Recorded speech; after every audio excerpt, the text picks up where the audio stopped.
ये पूरा फ्रिज यहाँ पे रखा हुआ था इन्होंने। माइक ने लगाई इसको। ये देखें, अब ये फ्रिज भी अंदर रख रहा है। फिर उसके बाद ये देखें,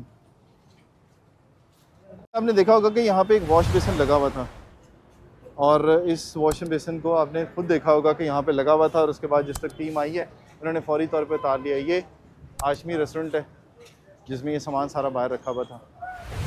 अब सूरत हाल क्या होती है ये मैं आपको दिखाता हूँ। ये देखें, सारे का सारे दुकान के अंदर उसकी जगह ही नहीं है अब सामान रखने की।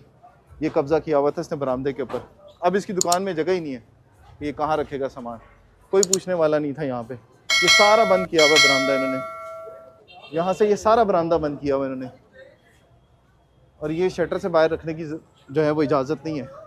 ये सारा बरामदा कवर किया हुआ है, जिस जगह पे मीटर लगा हुआ है ये भी बरामदा है सारा, इसको भी इन्होंने कवर किया हुआ है। ये देखें,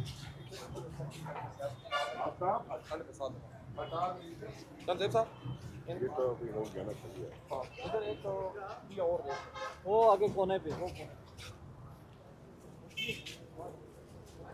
ये देखें, ये सारी गाड़ियां जो है वो इलीगल खड़ी हुई हैं यहाँ पे, जितनी भी खड़ी हुई हैं। ये जंजीर लगा के बंद किया हुआ है। ये होटल है।